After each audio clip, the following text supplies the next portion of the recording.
Hey, welcome to episode 163 of the Titanforge podcast. I am Dratnos, joined by Tettleton Yo, what up, dude? and We're back. Treltleton. Trelton? Trellamy? 163? Wowie. Trellamy, I figured it out. Trellamy. Ooh, I like that. I like that a lot. Great. Yeah. So this week we have kind of a few different topics. We've got some 10.0.7 news, actually quite a bit of 10.0.7 news, so that should be kind of fun to talk about. And then some sort of community topics, some topics that we've sourced from the Twitter discourse over the past week, topics about affixes and stuff like that, questions from Discord and things. So that's going to be our plan for the week. I saw you two were keying up until 5 minutes before our show started this week as well. How's that going? Oh, yeah. That's been going pretty well. We decided to sneak one more Ruby Life Pools in there. Yeah, well, we'll be 3,300 by the end of this week. Not bad, not bad. That's going to be, I mean, that's almost certainly just going to hold for title, right? Certainly. Oh, by far, yeah. I think my general read on what the title is going to be is probably somewhere between somewhere around 3,100. So around the 23 to 24 range is when keys actually start to get really hard, and like 24 to 25 is like a massive jump this season because of how like the keys realistically are, and the change to scaling is one of the biggest factors, because coming into the season they did change the scaling.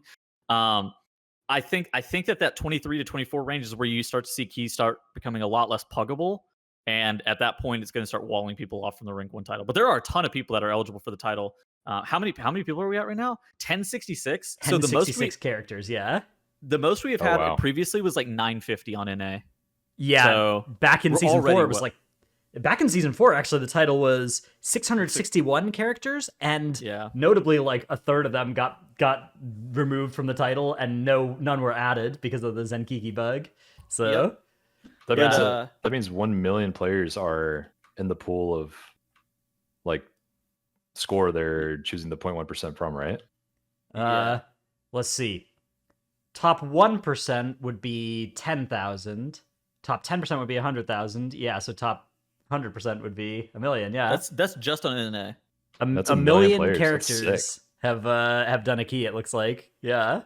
Is your read about the same as mine, Troll, where you think that 23 to 24 range starts to become like a pretty big wall for players? Yeah, actually, I think that's spot on, because like I'll do pug keys on my alt tanks. Granted, they're really geared. Like my Blood Decay and Brawl Warrior are both 415. And I do like 21s up to 22s. I think I'd pugged 123 and it was pretty hard. But like anything besides Court or Shadow Moon above that's really difficult.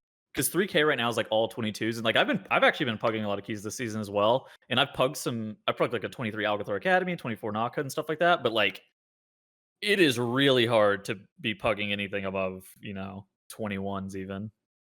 Yeah. True. I've been doing a lot of 21s as I've got a stable of 6 characters that I'm trying to have ready for next tier. The 6 tanks. How are your weekly videos going, Dratnos? Good. I've been opening. These have been some of the most vault options I've ever had. Doing so many keys and stuff, and now I'm at the point where I'm trying to make sure I have 2,400 on all these characters as well. So I've got my spreadsheet going, where I've got my fortified and tyrannical scores, and I can kind of see like which dungeons I need on which weeks, because I'm like a couple of points off, right? Like if I got one more key on my druid in any of these spots, I'll have 2,400 there, and Have you been streaming much? Haven't been streaming too much. No, I've been doing a lot of them. Okay. A lot of these have been late night keys off stream with the guild after raid and stuff. I've been healing some of them as well. I did stream a little bit of that. Did some healer. I've been healing on my druid. Yeah. Oh no. It's been good. We timed a 21 Azure Vault. Oh fuck. That was kind of heal lit. Yeah, with me healing, with Jason tanking on Brewmaster, like back like in the good old days, in the Legion days. Yeah, my predecessor, Jason. Yeah. So that's been fun. I've been having a lot of fun in keys. There's been a huge incentive as well to like do a lot of keys for the concentrated primal focus too, right? Yes. But I understand. I can see how it's like frustrating, and I definitely do like. I obviously would like the gear more now, but like it does also create a really good feeling at the end of each key where it's like I got a noticeable step towards my next 418 out of this. This is the most fun I've had doing M+ since the last season of BFA. I've really been enjoying this. True. It's a really fun season. At least Despite for the fact that, organized like, groups.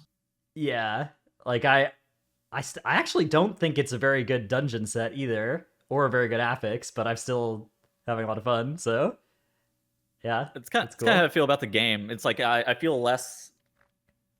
I feel like a lot of people complain about individual things, and they believe that if this one thing was changed, it would actually make the game significantly better. But for me, there's like an element of fun that was lacking from the game basically throughout all of Shadowlands for whatever reason, and it wasn't just one thing to Yeah, fix it. It was like a lot of different stuff made the game unfun. it's like systems fundamentals now are in such a good place that Yeah.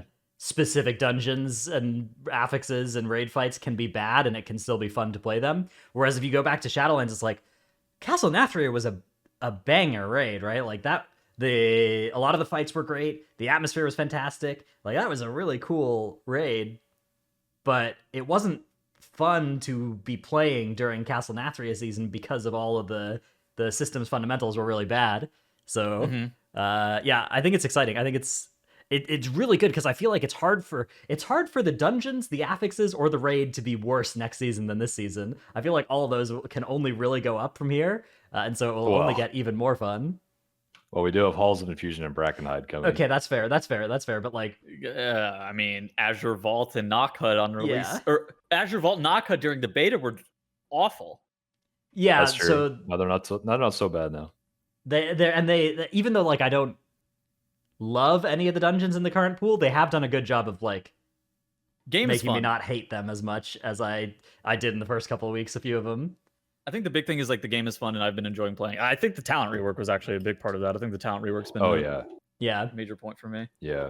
yeah. I think A couple different specs feel it differently. Like on a few of my specs, I kind of feel constrained by the talent trees because it's like there's like 33 points I really want and like 6 points that look cool, and I have 31 points or whatever. So it's just like I can't. Like I'm dropping something that I kind of need, and I never get to pick any of the stuff that I kind of want and looks cool. But most talent trees are instead it's like, oh, there's 25 things I like need, and then like 10 things I want, and I get to choose which 5 of them I want, and that's cool. True. Yeah, I think despite the dungeons or the ethics, like just playing the classes and the gear this season is actually really cool too. I think the trinkets are really fun, well-designed trinkets this time around. Yeah. I don't know if you could say that about every season. Content pacing has also been good. The fact that we know roughly when the next patch is going to be, and we already have 10.0.5 coming out, or has already come out, and 10.0.7 already on the horizon. I think that is also significantly better for the state of the game. And frequent tuning, oh man, that's been so nice. My class would still be beans if it weren't for the frequent tuning. Yeah. That's true. I don't know. I still feel like Brew has been like criminally underrated throughout most of the patch cycle, with the nerfs even, or with the buffs not even factored in. But absolutely with the buffs, it just kind of feels like an OP tank now. I don't know. It's up there. I mean, it's probably OP in raid. Yeah, again, now that it's back up to being in a good spot for Mythic Plus, which is just the problem of that class. But I think before it was like you just barely skimmed by just doing a 20. You know, like Relo was the one saying this opinion where it's always been good, but he was like really sweating hard, 10 eye levels above most players, barely doing those keys in time. The thing about Brew as well is like early expansion, like in M0 gears, Brew feels the worst of any tank, right? It's where it's like you just don't have enough going, and you're just dying and need twice as much healing as everybody else. Sure. Yeah. Every tank in M Plus right now feels like they bring something unique, whether it be like Prot Warrior being indestructible, so they're able to do like a little bit bigger pulls in some situations. Prot Pally does ridiculous damage. Brewmaster Monk, I mean, I think the utility that Brewmaster Monk provides plus the damage is really good, and then like DK with the mob control And indestructible as well. Yeah, those tanks feel like they're all in a spot where it's like super good, and then obviously like Vengeance and Bear see a lot less play, but like they haven't. Like I don't think that Vengeance is bad. I don't know about Guardian after the changes. I haven't seen them. I've been playing some Bear and Keys as well. I've been playing all 4 Druid specs and Keys. And Hell. Yeah, I read through your Moonkin guide, by the way. There's several typos as well. That I'll send over you a list later. Sure, that's fine. I think every tank's in a good spot except for Bear. I think Bear's still behind a little bit. Still, even after like the 6th buff in a row they've gotten. Pretty sure. I don't see them enough to really know, but just my opinion. I mean, I have. Not they're good, all like, but it looks good. Similarly geared for me, and yeah, Bear is definitely the one that I feel weakest on. Even you actually like You do a lot of damage in Incarn though now, especially if you're playing Raze. That talent is really cool. It turns your Maul into an AoE frontal thing, and so you just alternate between like Maul and Mangle in your Incarn and do kind of ridiculous damage. Oh, that's pretty cool. Yeah, Dude, I know that. I don't understand how this season is like the first season that we've ever had where it's like the DPS meta still isn't even like close to being understood by a lot of people. Yeah, I mean, if you look at the top of the radar leaderboards, like there's obviously there's some classes that are seeing a lot of copies, right? Yeah, So of if we look at the top of the, I guess maybe the character leaderboard would be the best way to do this, right? Like, No. Just look at timed runs and then literally just click on DPS. Click oh on yeah, DPS okay, at up the here, very yeah, top. this DPS, and then go what, like 20 and up or something? I mean, yeah, even 25s would be fine too. 25 and up, 20s, yeah. 25s. I mean, okay, so this is just like the top, right? And like, look at the representation. That is obviously rogues. It's 1, rogues, 2, shadow priests, 3, enhancement shamans, 4. windwalker monks, balance druids, and demon hunters, which is like 6 specs. But they're not running the same compositions a lot of the time. They're running like a lot of different compositions. And then obviously there are some things that are pretty underrated, like warriors and probably mages out of the rest are the underrated DPS. But I mean, and warlocks are also pretty good. So Yeah, I mean, it's definitely like it is rare to see something this Shadow good, right? Priest. Like if we look Shadow at Priest isn't even on that list. Shadow Priest is it was, on, yeah, I mean, it's there, yeah. Oh, it was. Oh. it's representation above 25, but like Shadow Priest, we don't really see much Shadow Priest play in NA, and that's I don't want to say everybody, but a lot of people actually think that that's the best ranged. Yeah, back in Season 4 Shadowlands, plus 30 and up. I guess the problem with Season 4 Shadowlands is like plus 29 and up would probably be better, the comparable thing to like 25s and up. Sure. But still, like plus 30 and up, you could see it was like serve Destro. Like these percentages were up above 20 in the 20s, right? Whereas in Dragonflight, it's like What's the highest thing? 15? Rogue? yeah, 16 points, Yeah. 16.4. You know, it's a much better there. So yeah, and then similarly, we've got the MDI going on, where MDI time trials have wrapped up, and Dude, they're playing some weird shit, by the way. so there's basically a feral druid in every key, Yeah. which is lit. There's a feral druid in every key. There's an unholy DK in basically every key as well. There's one group that's running neither, that's running Shadow, Havoc, Destro. But other than that, there's not too much Havoc or Destro showing up. There's a few Shadows showing up. So there's the Shadows showing up, especially where you're not playing Disc. Disc is owning in Ruby Life Pools, and then Resto Shaman is owning in Temple, and then people are playing Evoker in both in the healer spot. And then, yeah, that third DPS that's not the Feral Druid or the Unholy is like a mage sometimes, a rogue sometimes, a DH a little bit. It's universally Prot Warrior though. That is the only thing that is. The Prot Warrior side of things is definitely looking very, very good. Very good. I mean, it's good for MD. It's good for MDI stuff. Like the way that the way and the size that they are pulling dungeons is nothing similar to live, and so that tank is going to just be the best at being able to first off get the pack set up well, and then secondly just make sure that they're able to survive the pulls that they're doing.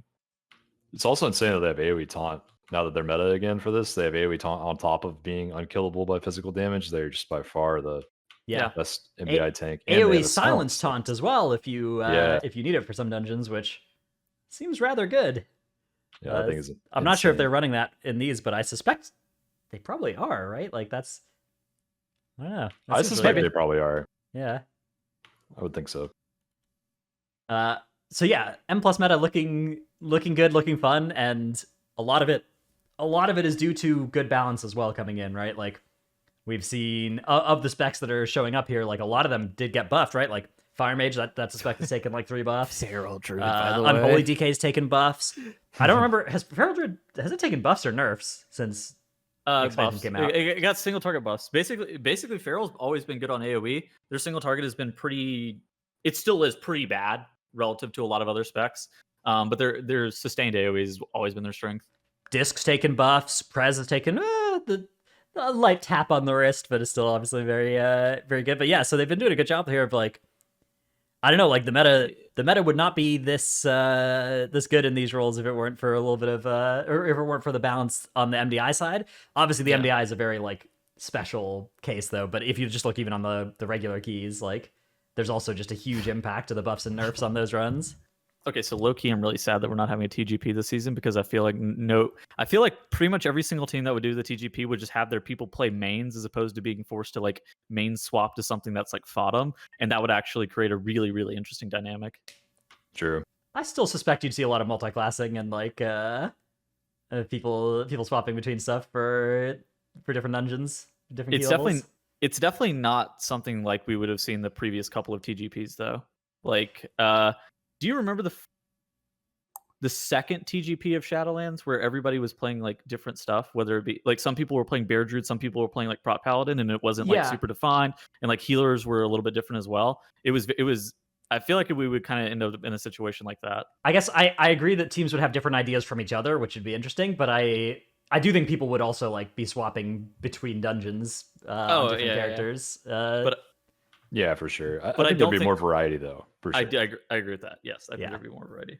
I think the first patch kind of lends itself to that of any expansion. Like everyone's figuring it out, and especially with the talent trees how they are right now, I think it's just like all up in the air. Especially as we get higher geared and we scale our characters more, we find out more information on what's good and whatnot. So it's very nice to see all the variety. All right, we do have some 10.0.7 news as well. There's a new system coming in. Now, stop me if you've heard this one before, but there are these special gems that can go into a special socket. No. You can stop. I've heard this before. They have special effects as well. But it actually does not seem like it's going to be bad. It kind of seems fine. Let me see if I can find okay. So immediately people read it and interpreted it like Dratnos did, where it was like, and I saw people immediately calling it Shards of Domination 2. Yeah. And that, I made that a little was the clickbait video reaction. that was, is this Shards of Domination 2? And then the thesis was, no, it's not. But how did that video do? Let's go and look. Let's take a look. Let me investigate through the old YouTube studio. No. You pull up. I'm pulling up the thing. Yeah. Pretty good. Pretty average. Slight above average. I guess middle of the pack. Middle of the pack video. Bad. Yeah. Okay. So what exactly are the primordial stones? So there are a bunch of different stones, and they have a bunch of different effects, such as the Cold Frost Stone, giving you gain frost armor every 20 seconds that absorbs some damage and slows melee attackers. Or the Entropic Fell Stone. Fire damage from your primordial stones is increased by 60% and is now chaos damage. And then there's some pretty cool ones as well, such as where is it? There's the Prophetic Twilight Stone. Damaging effects from your primordial stones trigger your healing effects, and vice versa. Oh, interesting. Successful interrupts exhale smoke, dealing fire damage to enemies in front of you. Oh, so not what I'm running. Anytime a primordial stone activates, you shield yourself, absorbing damage. Oh, wait. Critically striking an enemy can shock them and 2 nearby enemies, dealing nature damage.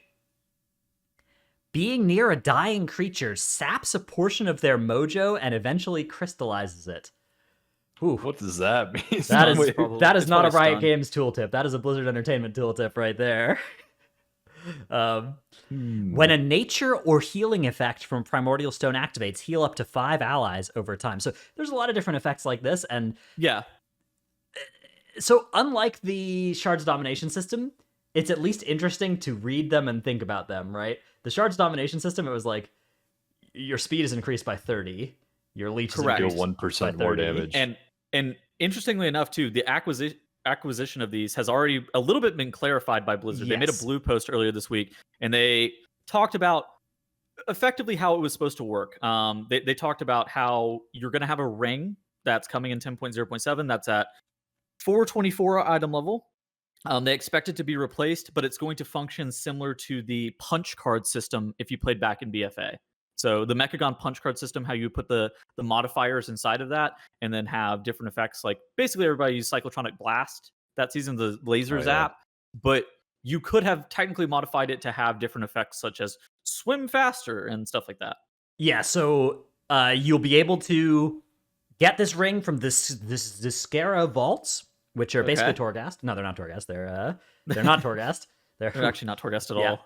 And you get these stones. You can get the keys to the vaults, and the keys are account wide as well, so you can get your alts into there as well and get them there stones as well. And then the primordial stones you can crush them and get fragments to upgrade your favorite ones. and you can buy bundles of new stones, which you can't buy specific, but you can buy families of stones, which should make it reasonably targetable, is what they say.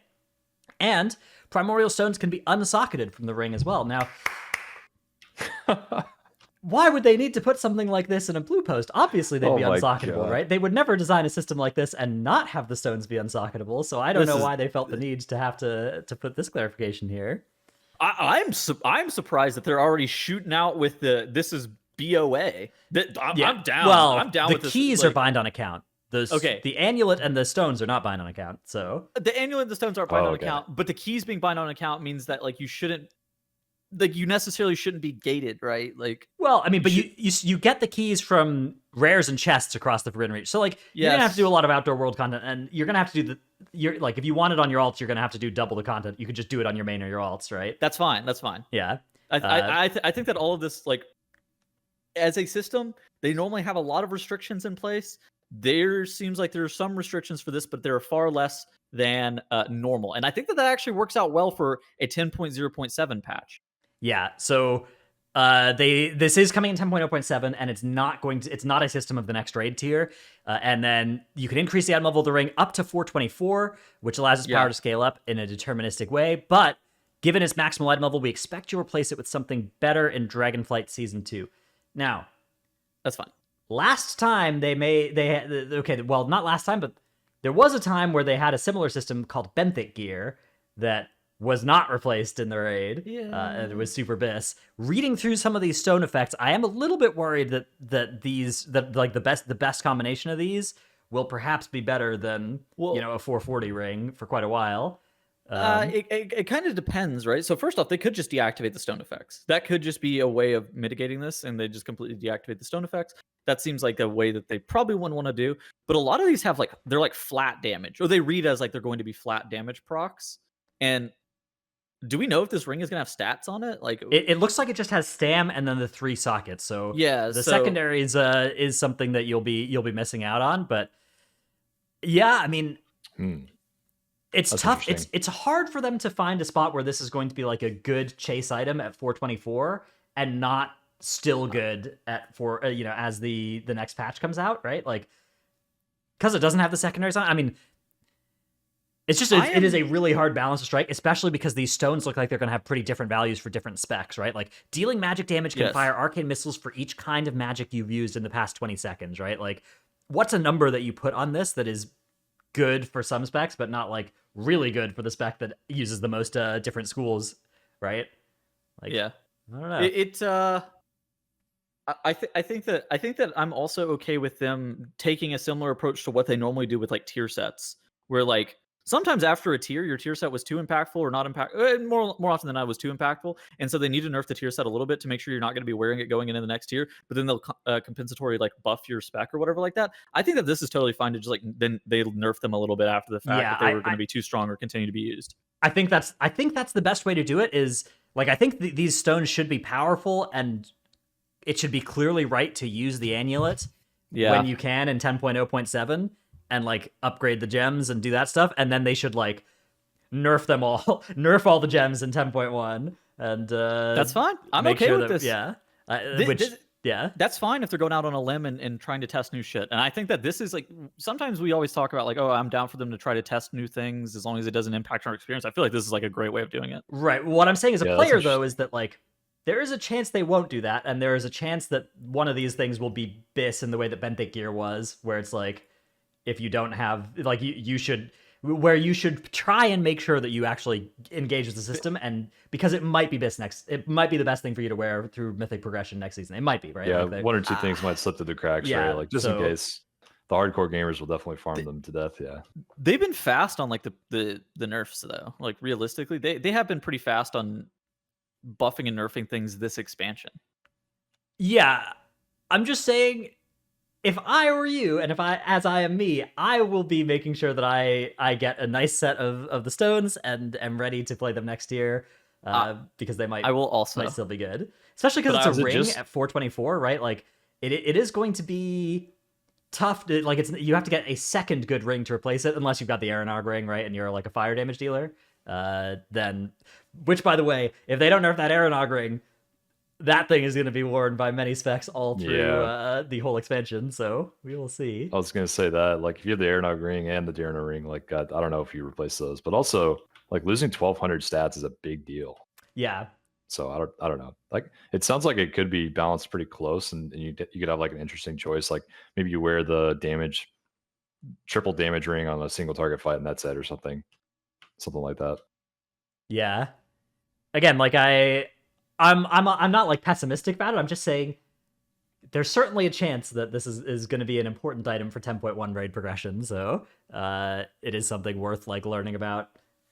And then the hope is that it's not, but be ready. Do they have a date for that patch yet? 10.07? No. Spring.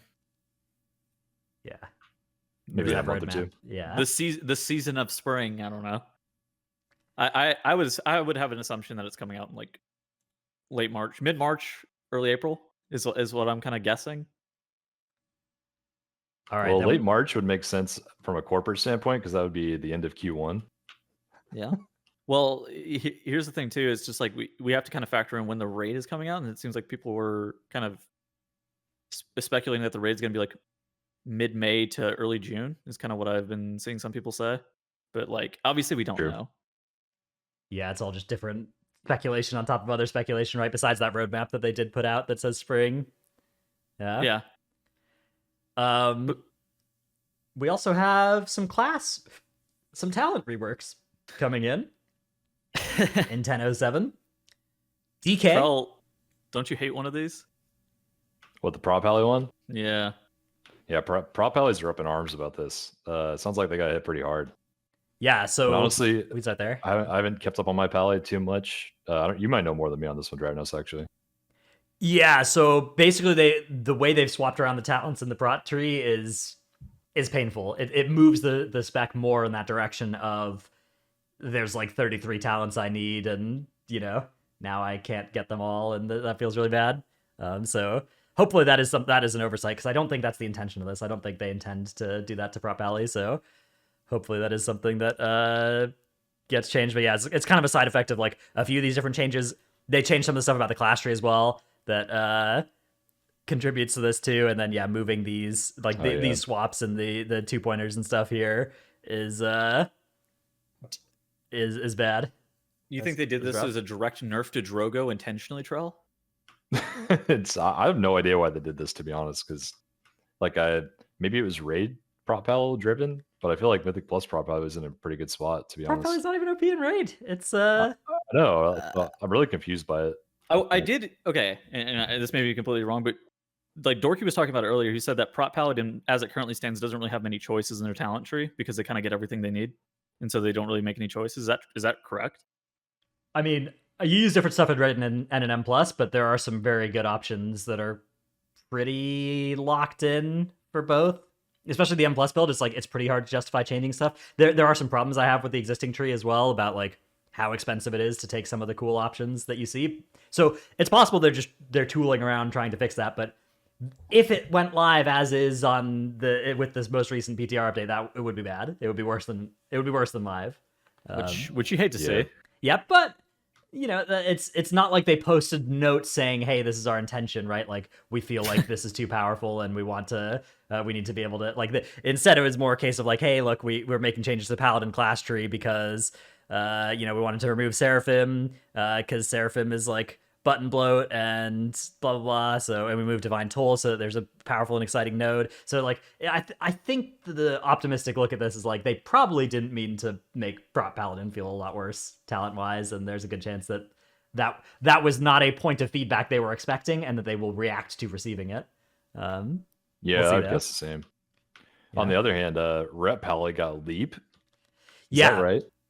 It's data mined, so it's not clear exactly what it's gonna be, but there's a data mine spell called Wings of Liberty, which, to be fair, there's also a Demon Hunter spell called Wings of Liberty as well that just says it's got the Paladin text. There's a priest spell that does something different, and then there's another Paladin spell that is like tied to. So basically, like it looks like it's early data mine stuff, not something that's like ready to come in. It's not on the talent tree or anything yet.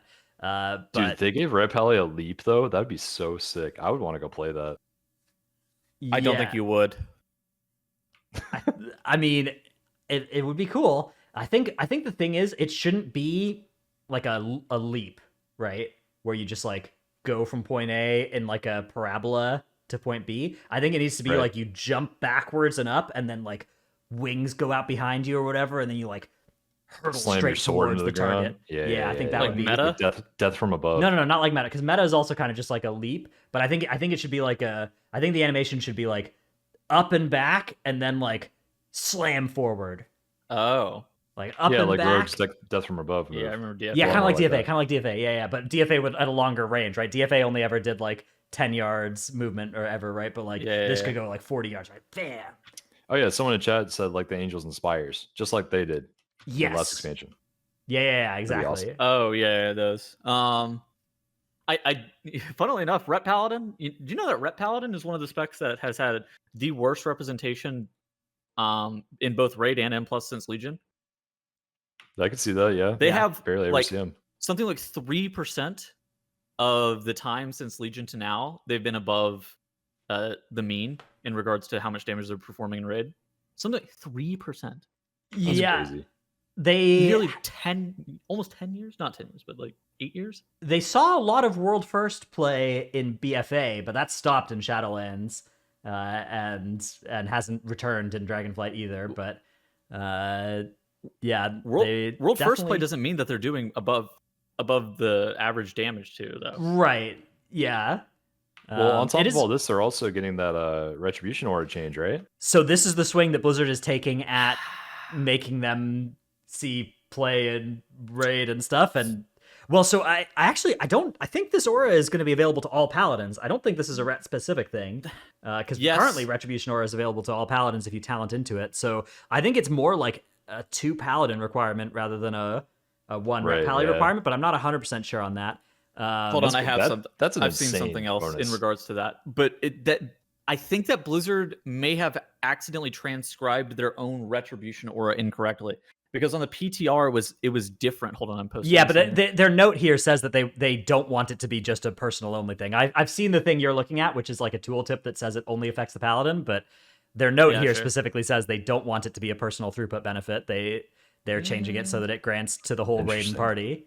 Maybe. That's Okay. a lot of damage. Because That's it like would be both very missile bad. touch You wouldn't use it over Diva and Aura if it was only affected the paladin. But yeah, so it's 5% increased damage and healing to the whole party or raid for 10 seconds out of every 30 seconds, but it needs to get triggered off of somebody taking 50% or more of their health in damage. Now, in practice, there's already a ret aura that ret pallies use that gives them a little bit of a seraphim buff on the same text, basically, of triggering once every 30 seconds when somebody takes more than 50% of their health and damage. And it does just trigger off cooldown pretty much in any mythic content or mythic plus content. So Yeah. the trigger condition is something that I've seen people kind of freaking out about being weird, but I think it in practice is going to be pretty close to just like full theoretical uptime, especially on any hard content, without doing any work for it. So Yeah, that usually something like that procs before damage reductions are brought into consideration. So like there's like all kinds of talents like this for tanks where even if you lose 20% of your health, if you would have lost 50% of your health before all your armor verse and cooldowns showed up in the equation, then it still procs the spell. yeah, so one boss auto from like any raid boss is going to do this. Yeah. So what? If this does end up being like another buff, like this is a mandatory raid buff, and we're required now to run multiple paladins, one for Diva Aura, one for Retribution Aura. Meanwhile, there are other classes, Shaman, kind of like Evoker, but like DK and Hunter that don't have any like real raid buffs, which is, Yeah, I think, a mistake. Evoker's an interesting one because like if they design fights like Razageth, you need 2 Evokers for time spirals on that and for rescues and stuff. But if they design fights like they did before Vaults of the Incarnates, then that will not be the case, and Evoker will be also sitting there with Blessing of the Bronze being something you certainly could see yourself cutting. I don't know. They do slightly buff Havoc DH. It is a Havoc DH Playing damage momentum. buff. That's true. That is true. But yeah, Ret Aura, I mean, this pencils out to being like a 1.5, 1.6% raid damage increase, which that's pretty good. It's not Chaos Brand, but it's close. It's something where Wait, like Oh, it doesn't have 100% uptime. Never mind. yeah, gonna say. yeah. It would be 1.666667 if it did have full theoretical uptime, which I mean, I'm sure it'll go a couple seconds before proccing some of the time. But yeah. And then ret pallies are getting the old part of ret aura, the wings part, baked in, where when somebody dies, you get wings. So that means you could play 2 ret pallies. One could play Devo aura, one could play ret aura as well, if ret pally is like the good way to bring a paladin. Yeah.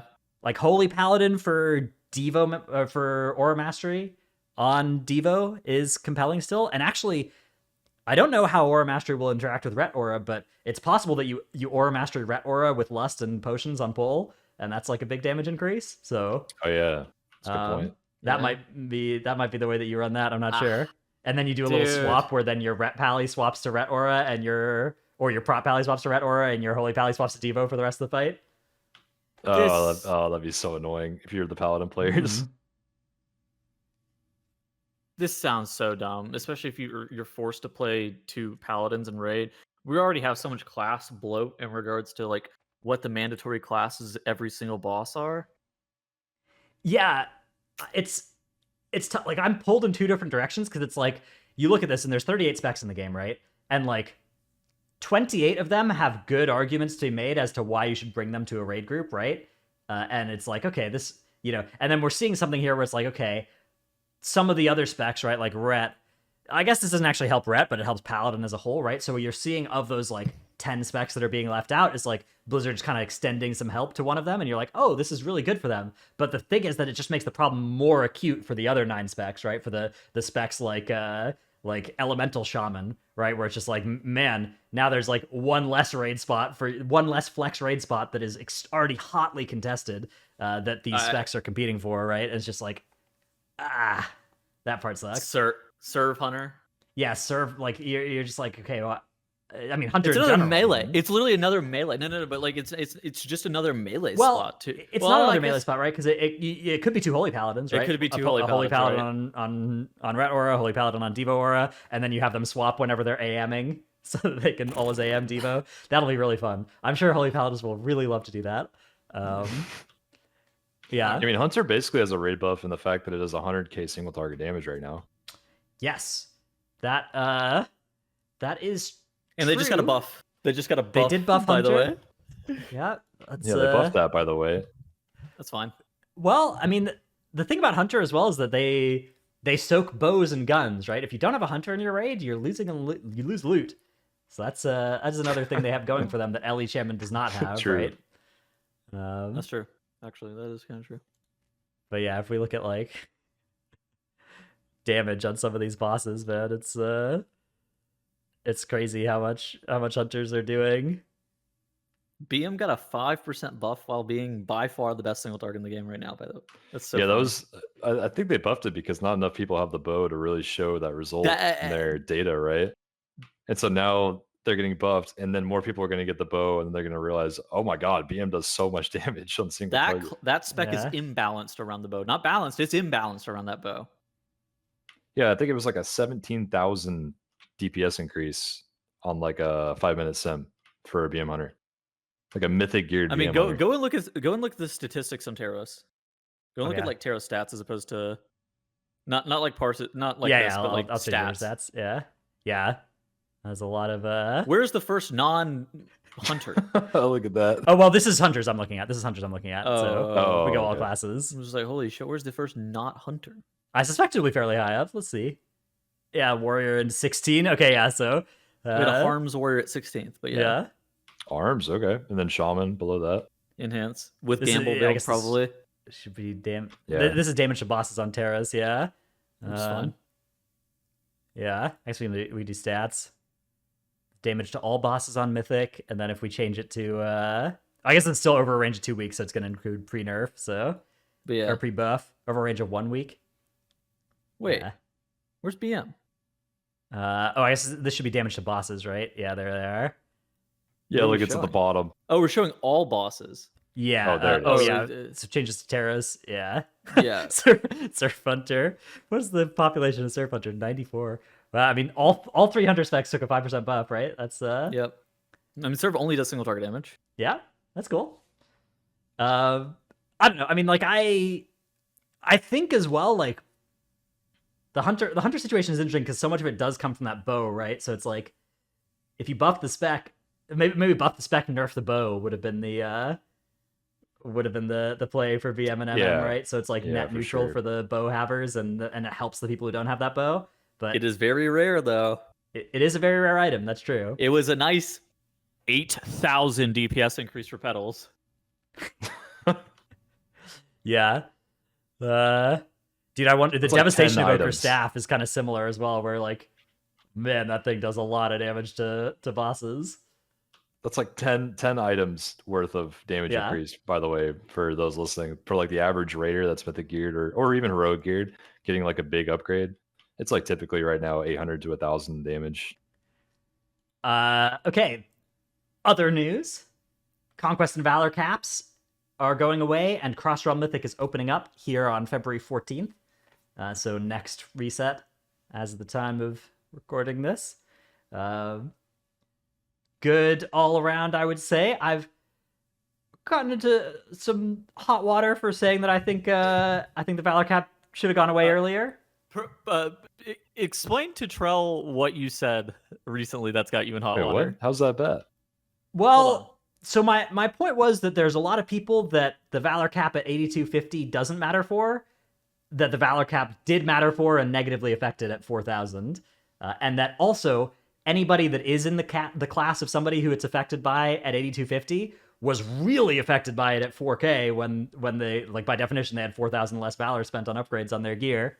But I phrased it, I guess, in such a way that people heard that nobody cares about the Valor cap at this point, which was not my point. My point was that, like, like a month ago would have been a really good time to get rid of it because it was done doing good things, the Valor cap at that point, and it was doing a lot more bad things than it does later down the line when the cap is so big.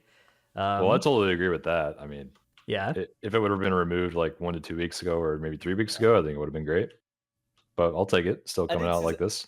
I did see some data that so in our last video as well, we talked about how you said something like you thought the Valor cap came out around the same time last patch. Apparently, it's like 6 weeks earlier.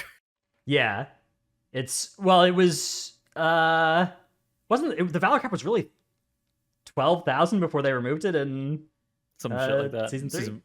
No way. Okay, Valor cap season. Let me go look it up. Somebody gave exact weeks. I think it was maybe like a month. Interesting. It was a month and a half or something. Yeah, maybe I was just used to the. They pinged me in the Titanforge Discord with it. Okay, I see. Yeah, because they're removing it here at the point where it would be 8,250, which it's certainly possible for it to still be relevant, especially if you're upgrading two-handed weapons, which I think speaks to just like the two-handed weapon Valor cost is too high, and also if you're upgrading from like. If you're upgrading from 390 to 415, like, yeah, that's really expensive. And didn't we get 1250 a week last expansion though? No, we got 750. We got 750 a week. We got like there was like 1 week where you got that you started the season with a higher cap or something. I can't remember. Right? I cannot remember. Yeah. Fuck, I don't remember anymore. Whatever, doesn't matter. Yeah. Charles, how are you feeling about the Valor caps and Cross Realm? Any strong feelings? In Cross Realm? Wait, what do you mean? Cross Realm Mythic opening up. Oh, I mean, great. I mean, Hall of Fame just filled for Horde. That's probably a good metric to go off of for Cross Realm. I don't know. Like, did they do this in the past where they opened up Cross Realm before Alliance filled up? Did they do it in Sepulchre? They did. I think they did because season. Actually, I don't remember. I don't remember whether they did in Sepulchre. I mean, either way, I think this is the better way to do it because the Alliance Hall of Fame is like nowhere close to filling up still. So they took away the caps on May 9th of season 3. When was I remember I killed the jailer on April 20th. Patch 9.2 came out February 22nd. Okay, so 3 months. Well, less than 3 months, right? 2, 3, 4, 5. Yeah, so 2.5 months after the patch came out, and this time it is February 14th, and the patch came out. Well, we could call it December 7th because that was the week before Mythic Week, and that was the same as this. So that would be 1, 2. So 2 weeks earlier than it was. Yeah, that sounds about season 3? right. Because the season 3 season Hall of Fame filled up a little bit Yeah. later than it would have this season as well. It's actually more weeks after. I've been on farm for more weeks this time than I was in last time, so maybe that's why I'm feeling it this way. But Yeah. Yeah, me too. Yeah, I don't know. Either way, the point is that it's not like they're huge. If it is a couple weeks earlier, it's not like orders of magnitude earlier. Mhm. How do you feel about the Hall of Fame in general, Trell? I mean, in our bracket, this is a very small audience topic for us, but I mean, I like it how it is. My guild moved up. I think all of our guilds moved up in the Hall of Fame this time. Rest in peace, China, by the way. Yeah, I think China was a big contributor for that.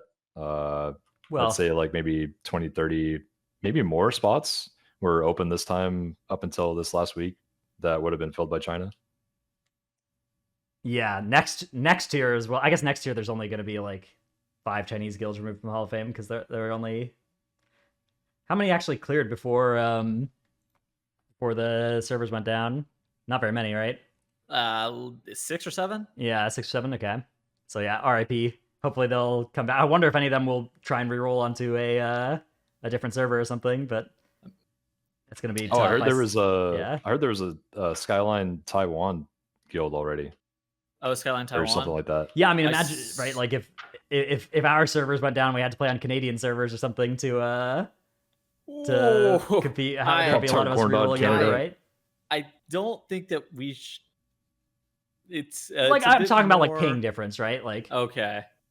I'm not trying to compare the U.S. and Canada to China and Taiwan. Obviously, those are very different political. I was about to say I don't really want to get. I was gonna say I don't necessarily want to involve ourselves in the political obviously discourse of China. But just Taiwan like if our right servers now. went down and we had to go to like ones that were not located in our country but were sort of close by, right? And it was like 50 or 100 ping or something. Yeah. And we had to like, I guess the whole issue there is you're also having to like VPN into those, right? So correct. That's that probably adds to the ping and to the logistical troubles of it. Are there even Canada servers? No, but if there were, I was gonna say I think they already play on US servers. Yeah, they play down to Chicago or whatever. Servers are Chicago and LA. Those are where their servers are located. But if we had to like what I'm trying to say is like if you imagine that our servers went down and we had to play on a data center that was like 100 ping or something in order to keep rating, like a lot of us would, right? Like that would just be what we would do. Oh right? Yeah, I'm sure a lot of us. So would, like I'm sure that there are a little painful. A lot of people in China that are going to try and do that as well. I mean, well, we do have evidence that playing on hard mode, aka playing in a different region, is good for your development as a professional player. Skylark is now an insane tank player, and he's been playing on US servers for a long time, even though he lives in OCE, right? Yeah, he lives in NA now. He moved to California. Oh well, he did learn on hard mode though, so my point stands. There's a lot of people raid between like from NA to Echo or from EU to Liquid as well. There's been several cases of people doing that, so it does work. It's not like an impediment. WoW isn't the kind of game where 150 ping makes it unplayable. It just you have to get used to it. So yeah, I think the bigger issue would be like how reliable is the VPN connection, and like are you gonna be able to actually like have that work for your full rating roster reasonably, or like are there going to be problems with that? I don't know what the answer is to that. True. Yeah.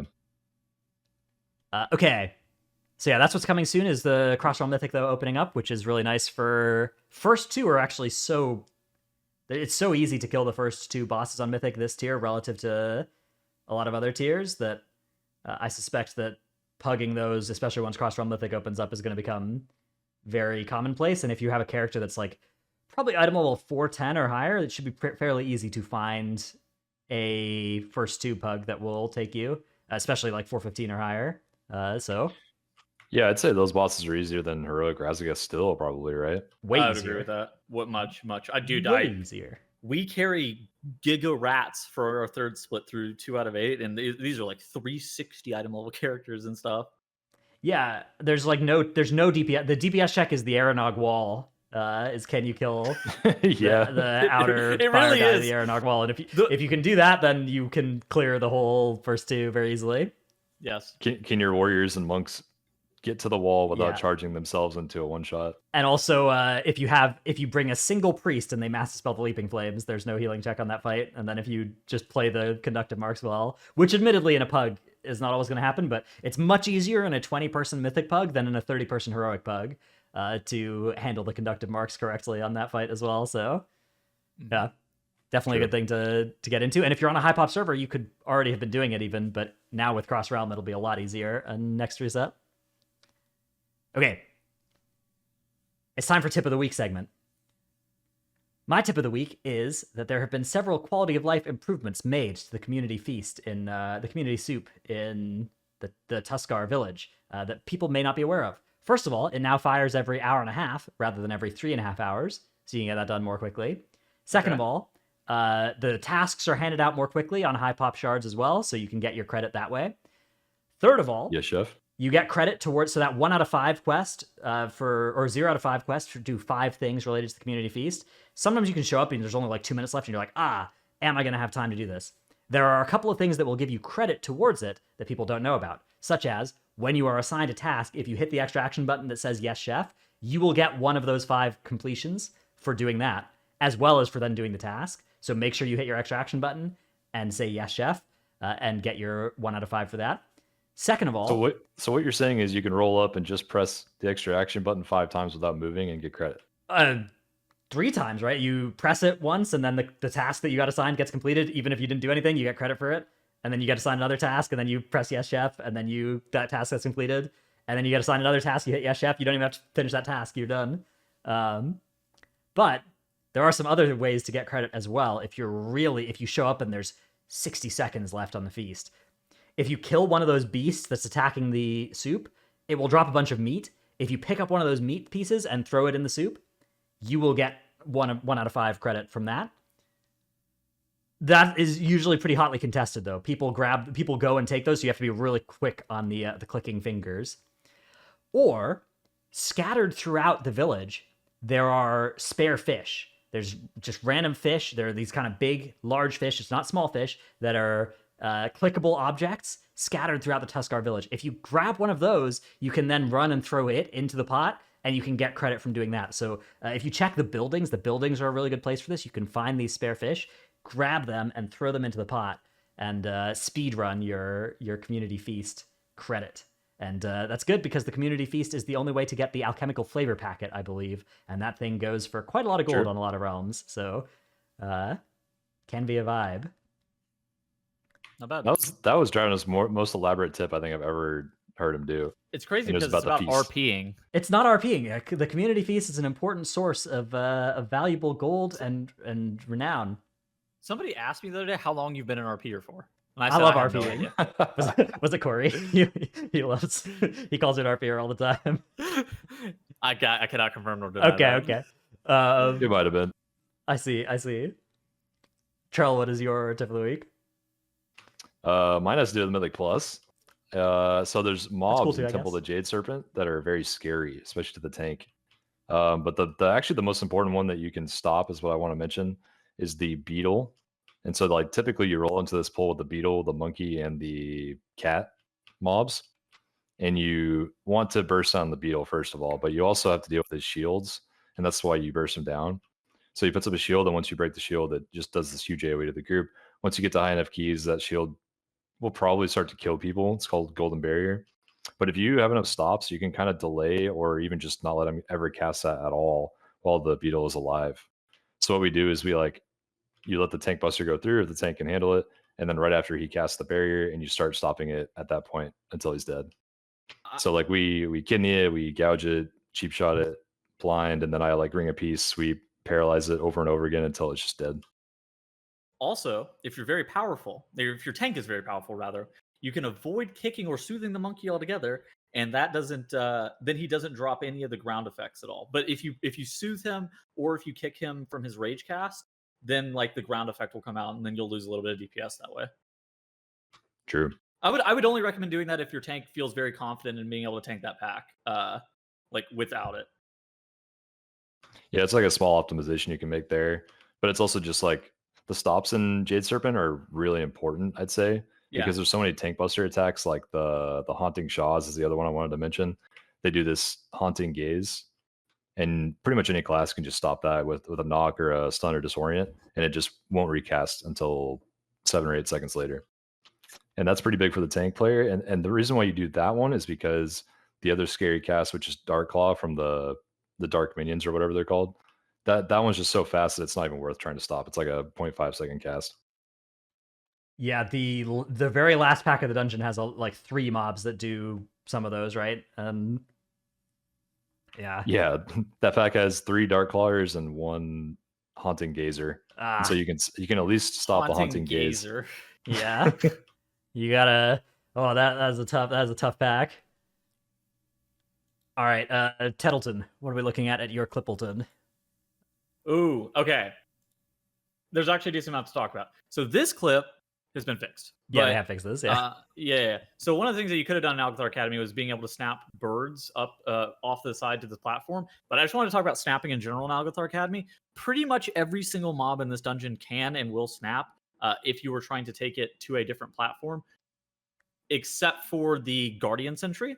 And so snapping, in most cases, and I wouldn't recommend doing this unless you're in a coordinated group, but snapping actually can save you a decent amount of time here. We've seen things like people snapping Ravagers, people snapping like Lashers and stuff like that to different platforms or to different packs to kind of consolidate pulls in that manner.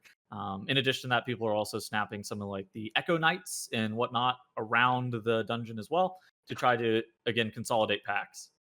It's really, it's a very interesting dungeon. I do think this is the hardest dungeon of the season, though. I wouldn't be surprised if they actually like nerf the timer in this dungeon in some way. Maybe hit like Croth's HP and Veximus's HP a little bit to try to get some of the timer down, as opposed to just nerfing the timer directly. Yeah, I think the Croth HP thing would make sense, or the timer would make sense, because Croth is kind of like a really hard to design scaling fight. Like the higher every key level you go up on Croth just becomes really, really way more difficult than the rest of the dungeon is, uh, in terms of like just key level scaling by itself because of how it's designed. But also the timer is probably the tightest of the dungeon pool right now, and it's like, I think increasing it by a minute would increase the chance you could get 4 good lusts in the dungeon. Right now, you can barely get 4 lusts in if you play perfectly, but like an extra minute on the key would allow for some deaths or just a little bit more flexibility. Tough dungeon, really tough dungeon. Yeah, the way that snapping works as well is so you can't snap those birds anymore because they're all like unfriendly now, not hostile until you've killed the previous pack. So you can't do any of that shenanigans there. You have to do the full RP before spawning Croth. But snapping other mobs can be good. The problem is that it's pretty lethal, right? Because like when the mobs snap, they evade for a bit, and they can hit people that aren't your tank if you're not careful as well, right? So it's True. It is a dangerous. It's nowhere near as good as it used to be back in Ataldazar, where they didn't do those things. They've added that behavior to disincentivize snapping, but I think it is still good in there. Yeah.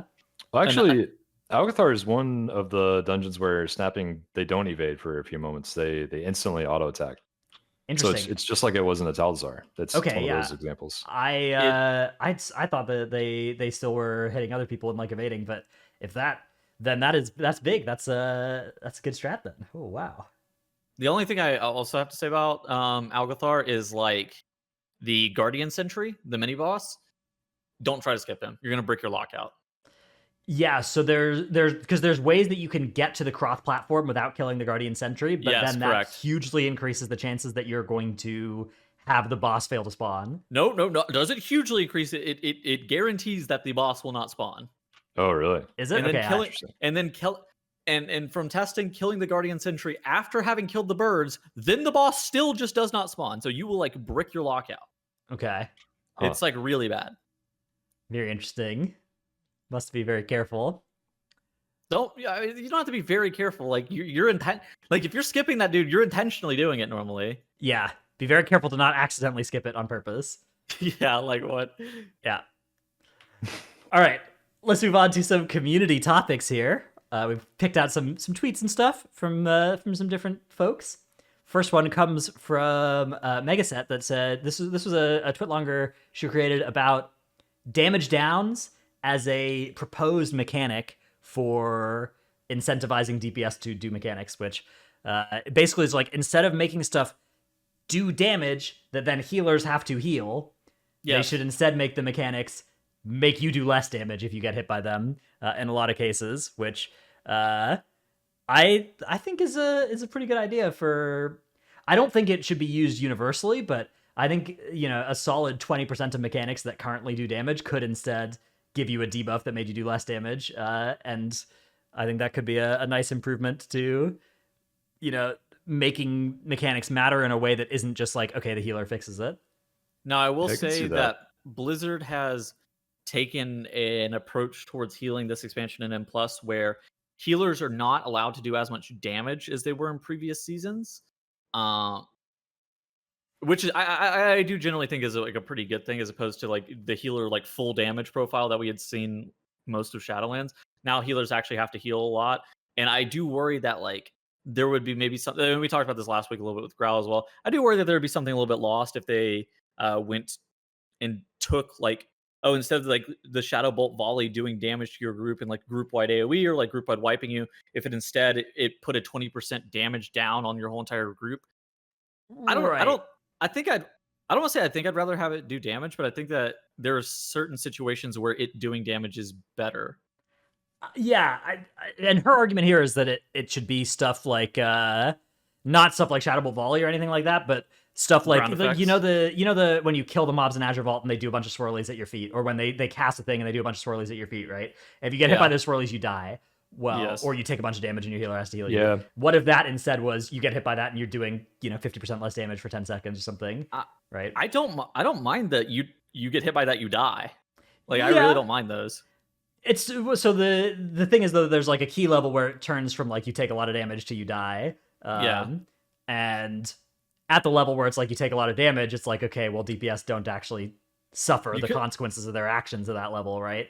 They just. I mean, you could just flag them healer 100 to does. 0. You could just flag those as 100 to 0, like insta death mechanics, right? You can flag them as that. Yeah, but then I think we would be in a better world of like, oh, DPS want to dodge these things, right? Rather than like they want to stand in them and get healed, and then at some point it's like pop personal and stand in them, and then at some point it's like, okay, I guess I'll actually move out. Yeah, that's what I was thinking. Is like I don't like it that that would incentivize not being able to play around using defensives, because like a lot of mechanics you can live, right? And it's kind of nice to know if you can live them with a defensive, so you can get better damage off if you can do it. But that would kind of just remove that aspect entirely of the game if that were the case all the time. And I think that like, so she lists out some problems here that are kind of under the assumption that like all swirlies and dodgeable mechanics would have this effect. But I don't know, the way that I think would be better would be like if specific mechanics went from being damaging ones, or maybe stayed damaging ones but got their damage reduced and also got you a damage down, and it was like, oh, I defensive and can stand in this thing, but like I really want to make sure that I dodge this effect because it's like, because if you think about it, there's already effects like that like CC you, right? It's like, oh, leg sweep or whatever, or like the traps in Azure Vault, right? Like I don't want to stand in this because it will CC me, not because it will damage me. But yeah, true. That feels really like there's another type of thing that is not just a hard CC on you, right? Where it's like, okay, this is damage down that I think would be a good extra tool for them to start using.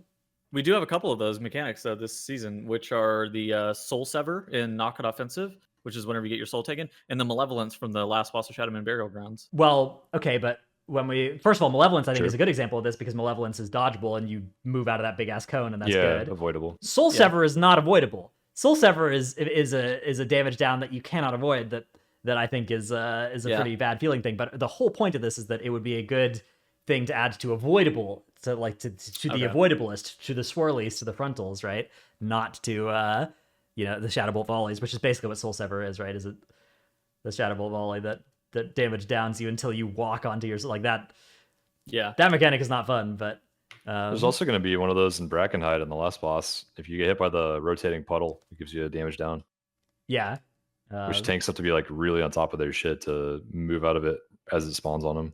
And I felt like that was frustrating in M0 because of that part of like it insta applies to you, right? And that's kind of cringe, but again, I don't think that's a problem inherently with the damage down as a tool. I think it's a case of like how is this being used, and I think moving it onto some of those like swirlies would be a good. They also have demo shouts in Halls of Infusion. Yeah, that and Thunderclaps haste- and Ruby Life Pools. the Thunderclaps, the haste Yeah. reduction packs where you Oh, those are mandatory haste lose reduction? haste. I actually didn't know. Yeah. Yeah, they're They horrible. took my haste. I know they just did infinite damage. Yeah. The only reason I don't get hit by them is because I know they do infinite damage to me. I didn't realize they gave me a haste debuff. Yeah, it's Yeah, only I'm like not a fan 10% of or that. something, right? But it's still like, I mean, it's really. But again, like that's not a sword, right? That's like a hey, you're within 10 yards of this mob or something. Like, okay, yeah. Oh yeah, To be clear, I'm not calling for more thunderclaps. I'm calling for like I agree with the swirlies. Some swirlies and some frontals could move from being like one shots to being damage downs. Well, how do you balance this with the notion that like that Blizzard has changed to where like healers should be actively healing a lot more in dungeons? Well, I mean, how much of healers healing in Azure Vault comes from swirlies and frontals that one shot people, right? Like very little. Not Almost none. Ideally, almost right? none, right? So Like Yeah. ideally 0. right. I think that would be a good thing to like that. You wouldn't change that by turning those mechanics into damage downs, right? You would just make it so that instead of people getting either having the healer have to heal them in a +13 key and making healing +13s much more painful, you would instead make it the DPS player that deals with the consequences of their failure. So yeah, I don't know. I think that would be good. I don't think it has to make healing less intensive or anything. Okay, I think it's reasonable. I think I understand. I think it's pretty reasonable. Yeah, to be clear, Megaset has some slightly different takes on it than that as well. You should read through her whole post about it. We'll link it in the description and stuff. But I do think it's a really cool idea. So that would be how I would do it if I was doing it. Yeah. Okay, next post, next tweet. Ellesmere, another healer. Got a lot of healer takes here. This one is all endgame. We do have a lot of healer takes. All actually. endgame PvE trinkets should be purchasable with a PvE currency like the Fated system have, especially with these old dungeons in the rotation that have massive loot tables and only 2 pieces dropping per run. Farming some of these trinkets can be so awful. I take it all back, just looted the trinket. The dopamine hit I got was well worth the 20 hours of spamming halls with full stack trade groups. Loot system owns no notes. So Wait, what? I assume He's that's capping. He's capping. He's capping. I assume that's cap. He was farming the. God, what was the trinket? I don't Eye think it of was the Eye of Scovald or something? Scovald. Oh, No, I think it was Infernal the Writ? I think it was the healer trinket. No, it was the Halls one. I Moat think it of was the healer trinket. Sanctification, I think Gift that's the of one. Radiance. Oh, Moat, yeah. Probably Hmm. Moat. There's a lot of trinkets That's in that dungeon. There are a ton of trinkets in there. Holy crap. I Yeah. always forget. Hunger of the Moat of Pack's also in there. Horn Mode of of Valor. Sanctification is the healer one, right? Yeah, and Yeah. Gift of Radiance. Hold on. I can pull up his character and see who he's running. Anyways, what are you guys thinking about like deterministic loot? Because I've actually seen a couple of not just Ellesmere, but I mean you see that 770 people like this, but like it's not just Ellesmere that's been calling for deterministic loot either. I would love more deterministic loot personally. I mean, if I didn't get lucky and loot this shield ring from Diurna 2 weeks ago for my vault, just on heroic, by the way, it's like a 10% HPS increase for my class as a tank. And if I didn't loot that, like I would just be 10% weaker all the time still. I just had to get lucky to get it. Yeah, in a world of like very rare items, though, deterministic loot kind of any purpose of items being very rare, right, kind of goes away if you can deterministically get them. Yeah,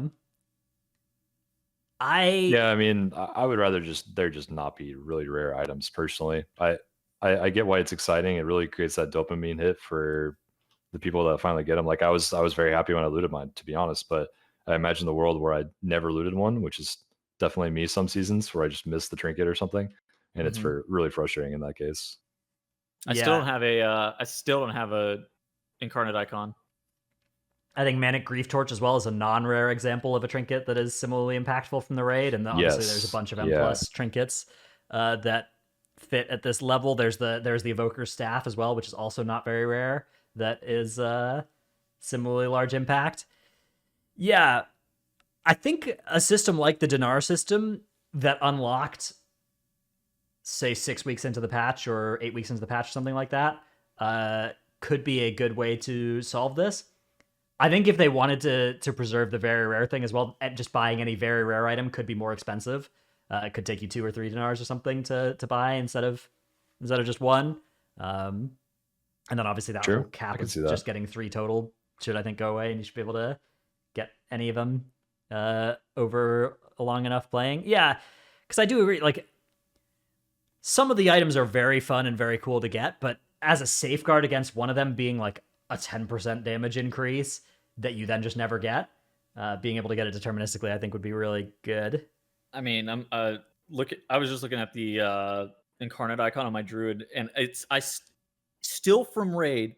I am like a 418 character, have a 700 DPS increase item. Like, really? Like, that is ridiculous. Well, how much? Okay. What's your total sim DPS now? Like 70k, something like that. So that's a 1% DPS Yeah, increase trinket. but I mean, it was only 1,000 DPS gain whenever I was simming 40k. Yeah, yeah. In a world of a lot of similarly sized upgrades, though, that you do get Yeah, less hard. Yeah, I mean, I don't know. It's tough because like I feel like the very rare implementation has been pretty good this season. Like the way that those have worked out, I feel like it's been. do you have an incarnate icon? Yeah, I mean, yeah, but I'd rather not. So run you would one. feel this way then. It's like kind of cringe as a tank to run one because I mean I guess it's an okay trinket, but like you're kind of forced to run it if you're the tank because the DPS players all want you to run it. It's like Yeah, it's I one like less it. trinket spot you love have it. for an interesting trinket. I don't know. I can't wait for Tuttles to get one too, so he can buff me with it. Very, very cool. I would love to have one too. Yeah, I mean it reduced my options in raid once I got it because I had to wear it so that the DPS could get the buff. Yeah. But yeah, I mean I've gotten a couple of the very rare items, so yeah, I guess you could say it's from that perspective that I'm talking. But I don't know. I'm also coming from the perspective of like I have 6 characters that I might want to main next tier, and the grind for very rare items on all of them is like an important thing I can be doing that I'm feeling pressured to do. So like from that point for me, like maybe it would be worse, and definitely like I could see it being bad but like I just think they've done a good job of accomplishing their goals with it, of like bosses remaining interesting and worth killing and not feeling like there's just a bunch of dead bosses in the raid. Like Terrace is the only boss, I guess Terrace is the real boss where it's like, okay, this boss doesn't drop anything, but Aeronog and Primal Council drop very good items that you're excited when you kill them and you click on the boss to see what loot they dropped. I think Squishy actually makes a really good point in chat. He said Blizzard makes players see an aura of quote feeling left out with their current design though, which feels so much worse than the dopamine hit of succeeding. Yeah, which I actually agree with that. I do think there's a class of players that are affected that way by it, but I don't know. I mean, go and click on the JB tweet next. Yeah, that JV tweet. Well, the JV tweet is a corollary to this, and this is one where the things that make him see there are things where you're like, no, this is really good. It's really good, right? That group loot exists, right? So his he's been making a ton of tweets recently about it, about group loot and stuff in general, but. Here he says, for what it's worth, I think the problem with Master Loot is actually just a symptom of a larger problem, which is that loot upgrades for tanks and healers are less important for DPS.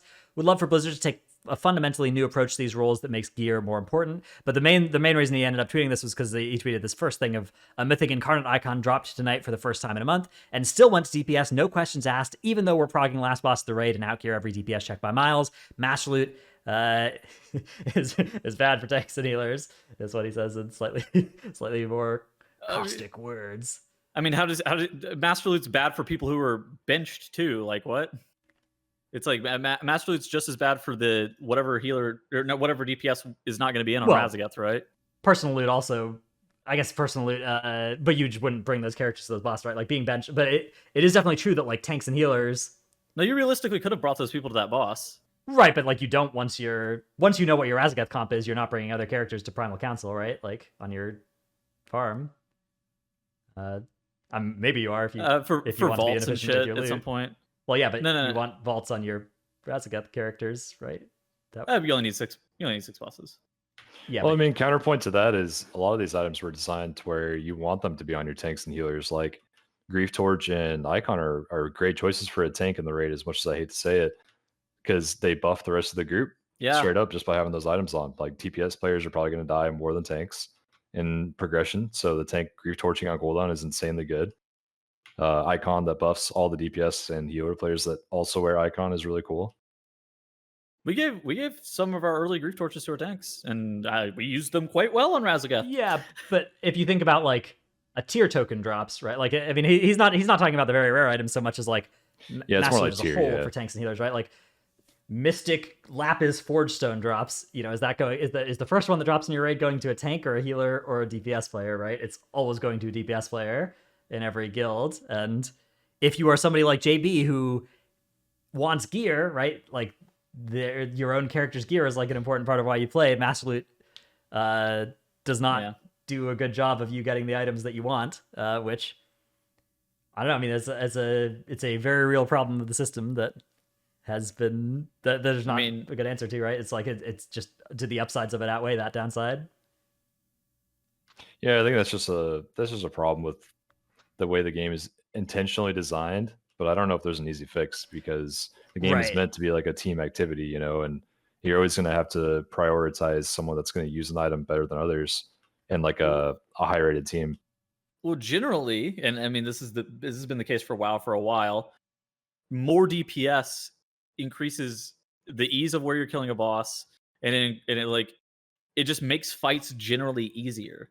Whereas like giving your healers more gear, a healing check has never been designed around like the top level players, and we've talked about this in the past. The healer check has never been designed around top level players, because then you're like, the skill ceiling for healing is just so much higher than the skill ceiling is for DPS, like damage performance. Yeah, so you solve all healing checks on progression with like ridiculously low gear on your healers, and and even cutting numbers of your healers down as well. Like if you look at what Echo did on Elegon, right? It's like Elegon? Rygolon. That's a like crazy thing to be able to pull off in that gear, was for healing that encounter.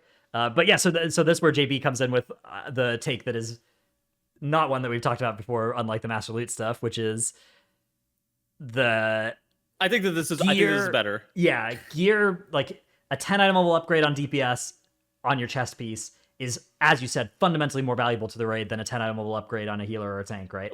And that's correct. I agree with this. And I don't think it always should be the case where a 10 item level upgrade on your DPS. And that's why I think that like what he is saying here is like, maybe there should be a different stat. Like I think the obvious solution is different stats, potentially, like a stat for healers or a stat for tanks, right? Right. So if there was parry or spirit or defense rating, something like that went on items, those items would just always go to tanks and healers, except for when they didn't, and then JB would definitely tweet about it and be really mad about the case where it's like, man, this was really good for me, but it had spirit on it, but it was still an upgrade for the DPS, and they still gave it to the DPS, which would probably still happen in a couple of cases. You see that happening in classics from time to time. And our healers were not thrilled that we took chill globes on our chill globe is a good example of this, like an item that's designed for a healer that is better for DPS. Oh, it's going to DPS, but it would solve a lot of the problem, right? It would be like a stat like defense rating that just took some of an item's stat budget and was only good on tanks. Although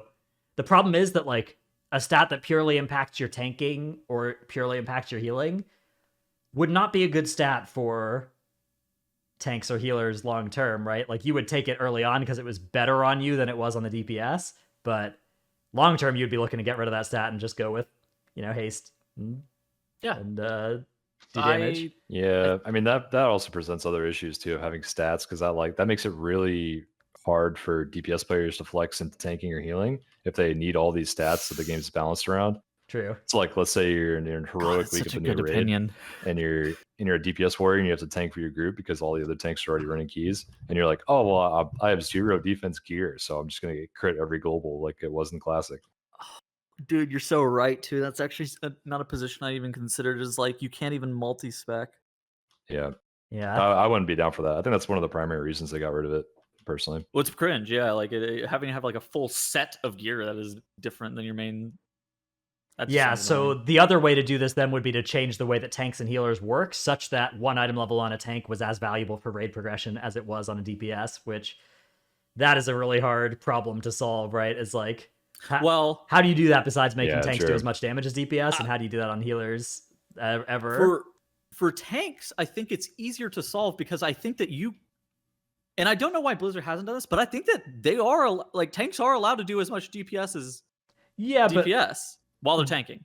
when you queue into like a dungeon and the tank does more damage, that like when you're like a mid-level player, you queue into a dungeon group, you get a good tank, and they do more damage than you. That's a really negative experience for all the DPS players that happens. I think that's why they don't like tanks. I don't know. That do much more damage. Do more damage then. I don't Yeah, know. I mean, I feel like tanks should be allowed to do as much damage as a DPS. Yeah, I've never understood that one because I remember when I was a super casual player years and years ago, and like Warlords of Draenor, I like played for like 3 weeks or something. I was so bad, and I queued into a heroic dungeon. The tank like doubled everyone's damage, and I was like, that was awesome. I want to do that. So I don't know. I never get that feeling why people are mad about that. I agree. Like I agree that it would be good and fun for us, but when there have been times in the past where tanks have done twice as much damage as DPS players, there has been a lot of complaining. I guess there's a question. Do you think there's a problem currently with that tank needs damage? solving? No, Oh. not just with tank damage, but with the gear. With Yeah. the gear. Do you think there's a problem that needs solving? I do think that the this is a downside of controversial. It's a downside of Master Loot is that players like JB that do exist in a lot of guilds that are, you know, they're there, like they like raiding or whatever, they're there, but like they want the gear for themselves and they want their character to get stronger, and they're raiding for gear as some or all of the motivation is. Yeah. Well, what if they brought back bonus rolls in addition to the current system? Okay. Yeah, in addition to the current system, I mean, either you're then just buffing the total amount of loot that's dropping, in which case, obviously, like, okay, yeah, we would always all say like, yay, more loot, but like, or you nerf to compensate, and then we're just moving some of the loot basically back to personal loot, right? Like bonus roll is basically just old personal loot, non-tradable gear, right? I mean, this is the season that we've had the most loot drop I've ever seen. Like with how crafted gear worked out this season. This is a season that like you have to do the least to get geared the most. Yeah, I mean, just doing keys gets you a bunch of gear, right? Like doing 50 plus 16 keys or whatever gives you a huge amount of gear. Yeah. But compared to previous seasons, although that's still a high barrier to clear. I don't know. I mean, like, well, as opposed to being gated behind time, yeah, you're gated behind actually doing content or whatever, right? I guess. What if they only gave bonus rules to tanks and healers? Like there's the bonus in LFG where you sign up as a tank or healer and you get extra loot from the satchel. Huh. Bonus loot from the satchel? Yeah. I don't know. That probably wouldn't work out, but it's just a random idea. There could be items that drop that are like each boss drops its regular items, and it drops like one item that's like locked to players where in a tank or healer spec. We literally got this with crafting stuff. No, we didn't. Crafting stuff is given equally to all players, and then DPS players also get loot from the raid. So you think it should be okay, I understand what you're saying. So you think it shouldn't be equal. Like the problem is that it's not equal, right? Like it's if you're a healing player in a top raid guild, sure. You show up in raid and you do not get items, right? You fill up your vault and you get to take items out of your vault, but like DPS players are also getting items that drop from the bosses, and like I don't know. I do think it is a downside of the system that would be cool for them to try and fix. I don't think it's worse than the downsides of loot locked personal loot that we used to have. So, yeah, I don't know. I don't think it's worth that bad trying to currently. improve, but I obviously it's not worth like reverting. I don't think. I do think ML is better than the personal loot system we had previously for most players, right? Like, I don't think it's perfect, but I think it's better. Our final community take is from Sophie that says, I'm low-key losing my desire to play WoW, and I think it's because of how hellish the affix combinations have been so far for healers.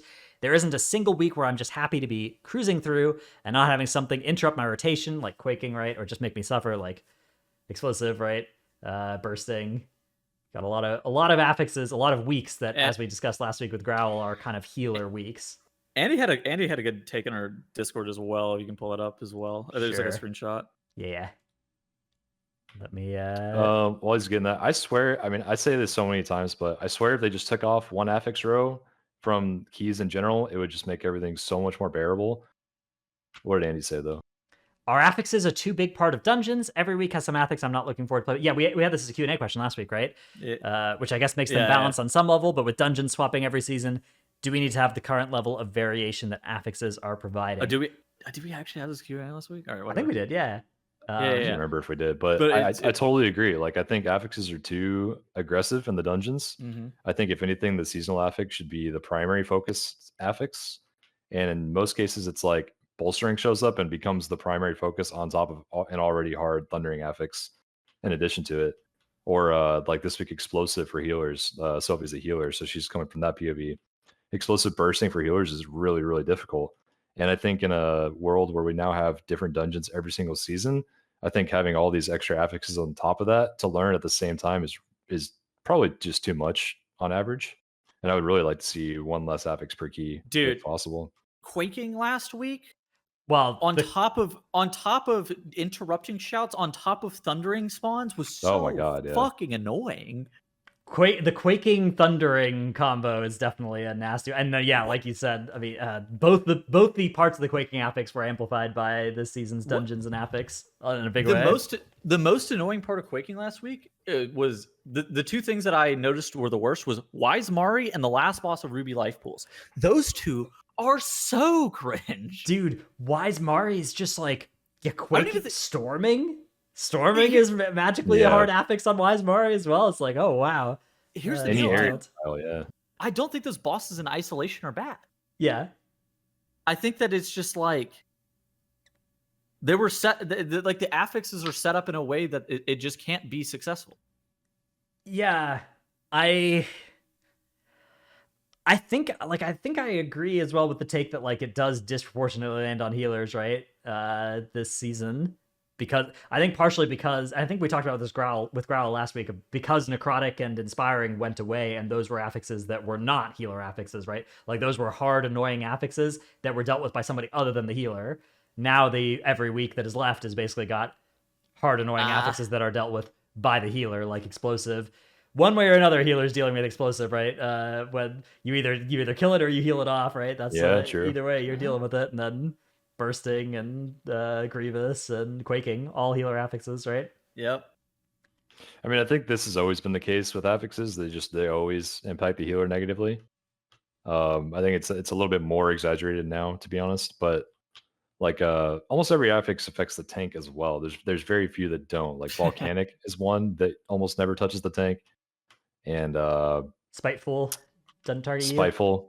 Yeah, typically Spiteful doesn't really. Troubles trolled us a little bit last week with Spiteful. It affects the tank in that the tank has to manage it for the rest of the group, yeah. Yeah, I mean, if you're a good tank player, Spiteful is definitely an affix you pay attention to, and you move the mobs, and you help your group out with them. But yeah, I mean, on average, the healer receives the worst end of it. Troll wasn't trolling us that way. Troll was mounting up too fast to knock it offensive and pulling the pack. Is like, where's the rest of my group? Because he wasn't in combat with these 8 Spiteful Shades. Yeah. I don't know. I'm also interested in seeing them try to solve this problem. Although I'm not 100% sure if I think removing a full affix is what I'd. But I guess I'd be down for that as an experiment. Try some shit. Yeah, right? I was gonna say, do you guys not agree with that? I swear it's a good solution. I don't. Here's the thing with M+. I don't think.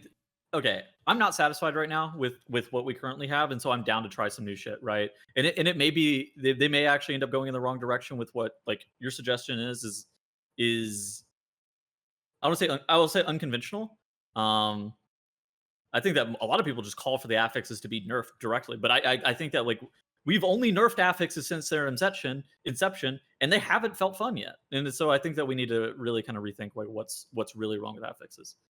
I do think that seasonal affixes, since they've been added, have been positive for the game. I think that I like seasonals. Yeah, seasonals are good. Of the affixes I've had like actively fun playing with and thinking about, they have been seasonals. So yeah, maybe if we moved to a world of like less number of affixes but more strategic affixes, like like Awakened and Encrypted and stuff were, then that could be really good. I guess there's a question of do we need these affixes? Like, is No. just the seasonal enough? I do Just think the seasonal variety is from enough, week to I week is swear. good though. I think, like, especially for people that aren't us, right? Like keeping the keys fresh and different than they were last week. Okay, right? you know what? I actually do think that they're good. I don't know. I mean, do you guys saw JB's tweet as well, where he was like, "Well, there's a reason why everybody goes on PTR or Tournament Realm and creates keys and only puts the seasonal affix on there. Like that's what people want to play. Like that's just nobody actually enjoys the extra affixes." Well, I think that that's partially due to the fact that we've also already played with these affixes. These are not new affixes to us. Do you remember whenever oh god, what are those fucking affixes called? The one that gave the CC immunity, Inspiring. Inspiring. Do you remember when Inspiring came to the Shadowlands PTR? We played Inspiring so often, Trell. We played like Inspiring like every fucking day. Oh yeah, it was new and interesting. That's true. I mean, I agree that if there were new affixes, that'd be cool. Yeah. I just don't see that happening, and I think that Yeah. removing some of the really complicated mix of affixes would be nice instead, I think that if that's possible. I do Yeah. think that like the population of people that go on PTR would almost all probably have more fun in a world of just seasonal affix. But it's just like, I think when you get down to people who do like a couple of keys now and then with friends or whatever, and they're like quite a bit lower than the level they could actually do, I think the affixes are something that Blizzard probably sees as being too important for that group to ever get rid of. But So, something I be will wrong. Yeah. say, Trell, after we played like all week last week, having the affixes rotate has been nice a little bit. Oh yeah, I mean that's true. yeah, it's because you don't have to deal with quaking anymore this week, right? It's like, thank God it's not quaking. Oh God, it's explosive. Not having Tyran, I think, was the bigger one Yeah. for us generally. But And yeah. that's kind of the way it works, right? It's like every week you're like, oh, thank God it's not last week anymore. Oh, damn it, it's this week now. Which Yeah. Yeah, I mean, honestly, I've come around on the whole fortified tyrannical thing. I used to be totally up for just deleting them and having them out of the pool, but I'd actually rather keep that and get rid of other affixes these days. yeah. Well, Tyran and Fort for forever were grossly imbalanced, and we had no incentive to play Tyran. Tyran still is harder for us, right? For specifically the very high end, Tyran is still a harder affix just for doing the absolute maximum level of keys. But since we're incentivized to play it now, Yeah. it's more reasonable. The incentive was Yeah, was true. really good for that. That was big. I do think actually removing one row of affixes and just maybe only keeping the on death affixes would be an interesting solution, because we basically have one row of weird affixes and then one row of on death affixes, and so just keeping the on death affixes I think would probably be the ones that I would be. I hate the on. wanting to I think the on death affixes are. I guess I don't like Really? explosive either. Although I think that a lot of explosives problem is just that you spawn. There are too many of them spawn in big pools. Yeah, Could Like be. if they just adjusted that scaling to be way. I think explosives logarithmic. is I think the big thing is, like, we've always talked about this. I think explosives is close to an okay affix. It's just always been kind of a pain in the ass. I remember when we first started the podcast, we had the old explosive, which took an outlaw rogue to be able to kill. That Yeah. was oh my god, That was one spec wild. to do it. Imagine going back to that. Imagine if we Holy. did Algathar Academy now, and like you try and pull 2 packs together at the start, and each explosive takes 3 globals to kill. Like wow. Fucking, what a Yeah. God bless that change. That was There was so There was a stupid. long space of time there where I could not kill an explosive orb if I tried as a tank, no matter what class I was playing. It would take me Yeah. like 3 GCDs to do it. Because you couldn't It would be keg so smash them. awful. You couldn't Because they now weren't the affected only by like AoE abilities, right? Yeah. Now the Mhm. only thing that like won't one shot them is like heroic throw glaive, crackling jade lightning, and then like offhand Yeah. melees. Like they're pretty much everything else just one taps them. Yeah. Yeah, if you're One any kind of staff melee bonk spec, just auto attack him. is enough. Yes, I I could walk into melee and staff the thing. I do that to conserve mana sometimes on when I'm playing Resto Druid, you know, because like Moonfire and Sunfire, those are expensive. Those are and you got to save mana to make mana. That's stonks. Yeah. No Right. way, he just said that. We've got a couple of quick Q&A questions to get to, but first, Yeah. get to thank our supporters over on the Patreon. They include, but are not limited to, Paul, oh my god, it's burning. HPAL feels like it has changed the least since launch. Have they finally tuned it correctly? I don't know, I'm not a Holy Paladin. I think the Holy Paladin in my guild is kind of liking it, but some Holy Paladins I know are a little bit more mid on it. I'm so happy that Holy Paladin has a group-wide stun my whole raid button with AM and then to Divine Toll. Just lag me out for 2 seconds. That's my favorite. Never Nude, Ja, King of Skills, Dratnus' Dino Pillow, Chromed, Trekkie, Chewy. Trell is taken, so I'm unsubscribing from Patreon. Yeah, presumably that name will go away next month after the next Patreon cycle gets processed. Unfortunately. Farewell. Never Nude. Wait. I'm wrong. I was 2 lines up from where I was supposed to be. ZivXX, Salty Senny, Necris, Sidmora, Tankdill, Nevuk, Eevee, Unholy DK's Rise Up, No Trick, I forgot I was subbed here, Dymat, Lufer, Rework Mistweaver. Whoever put the letter B in the word subtle deserves a gold star. Nyx, Delete Gaming, Gallic, Brusif, Stratos Abyss. The WoW pugging experience is as painful as smashing an eggplant with a hammer, if you know what I mean. Msanity, Xena, Rogue is now good enough for prog, but still bad enough to be sat for SLG, bless up. Red Color, youtube.com/workbringer, Alphabet Soup, Druid Friends of Evolved Gaming, number 1 Simski for Trelsky. Lurka still manages to make raid and key groups while being on the other side of the planet. What's your excuse? Milk, milk, milk, milk, milk. Proud of Sife. Lurka. Yeah, Life based. Pone. Windwalker monks deal with nerfs by rolling with the punches. Windwalker monks. So one thing we didn't mention in the 10.0.7 change as well, they're getting Skyreach fixed. Yeah, poggers. Also, we didn't mention so Frosty nice. K getting some cool stuff in their tree too. So very cool stuff in 10.0.7. The real meta was the friends we made along the way. The Marsh Hare, Veil Strider Svar. Trell has found a new Ring of Peace. R.I.P. Monk, and congratulations, bro. Big Head Small Brain. Narnar TV is back and ready to press Starfall. Agitar, Juniper. Thank you for resetting my Manic Grief Torch. I have that weak aura. Trell has that weak aura. Yeah. My raid was getting real mad at me last night on Razagath. Oh, are you forced to turn that shit off now? I haven't yet, but I probably will have to eventually. I've been using it Dude, in raid as well. He's using it in plus. It's really good. It is a It's really funny. It plays the cha-ching sound as well when somebody dies. Oh, so nice. Dude, there have been It's- multiple times where it's Trell so dies. Somebody dies in our group and Trell goes cha-ching. What And a also- premium weak aura. The funny part of it is that it tries to whisper yourself when you die and Yeah. you successfully reset your cooldown. And then it's like, it sends a message to and you receive a message at the same time from yourself. It's really funny. Yeah, I think the tech exists for it to not do that, but I'm not changing it. I think it's I think I deserve that. If I'm gonna send the whispers to other people, I should at least send them to myself too. This For week, Bremdar killed himself only 24 times through Skyreach. Yeah, huge quality of life coming with that. Turning That would be big into for that choice guy. node. Rat Run. When I was a young boy, my father took me into the city to see a marching band. I know that one. I know that one. That's Welcome to Black Parade, right? Yeah. Yeah. Chauncey or Chance or something. Not sure. Chauncey? Chance. Sean? Chance. Sean? Shansa? Getting dismounted Chauncey? because you have baby legs, and getting dismounted in dog water because you have baby legs. Dude, I didn't understand what this was for. I met the person that this is about in an LFG in like a 23 court. What Oh, really? dungeons? What dungeons is it? It's about a person. Yeah, Apparently yeah. he has baby legs or something. It's a Oh, like IRL or like? Yeah, like Okay, IRL. I thought it was like a goblin, like you remember in Siege of Borealis No. where Oh, yeah. you would swim in the No, it's fountain not- around the third boss. It's about a person, I think. Do you get dismounted IRL when you stand in a pool of water that's too high? Okay. I feel like Tettles is the one that misunderstood this interaction, and it's still what we think it is right now. Yeah, I bet it's just because like you play the swim animation or whatever, and it just. But I could be wrong. Yeah, I could be. All right. Either way, that's cool.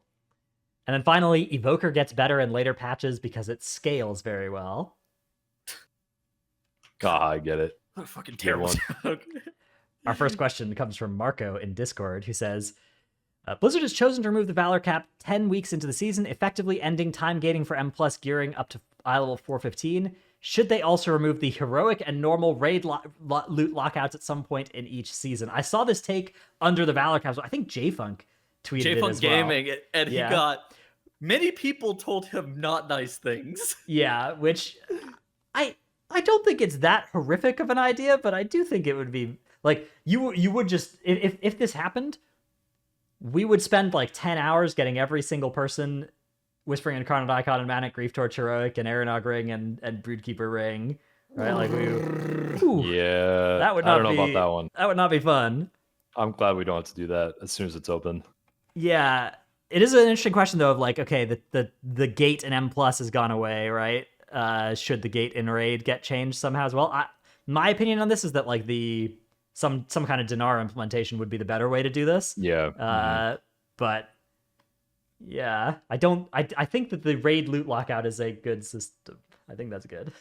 Yeah, I generally think that's pretty good.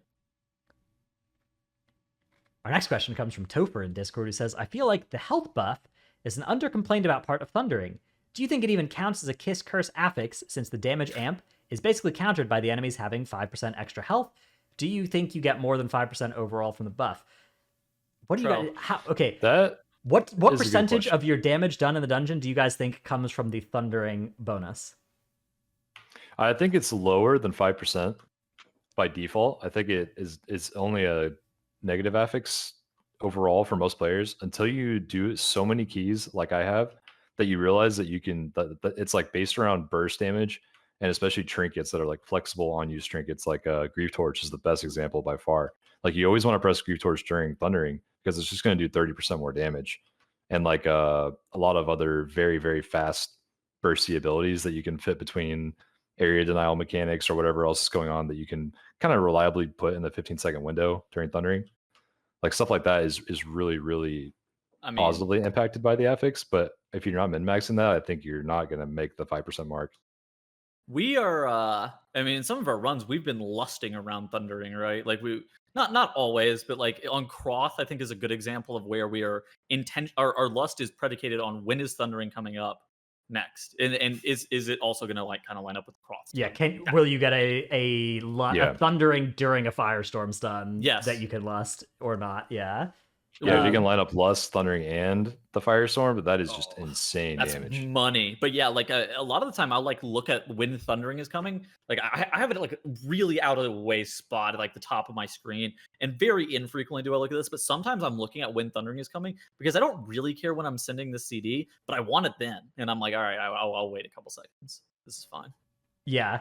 I will say this is something that I have been looking into, and I will have more information on this at some point in the next couple of weeks of what exactly the benefit of Thundering is. But my early guess is that in almost all groups, you are getting 1 to 2% damage from Thundering, not 5%. I would say, yeah. You're doing like data analysis on this? Yeah. Oh, fuck yeah. I need to... I want to see that. I need to see the result. I think...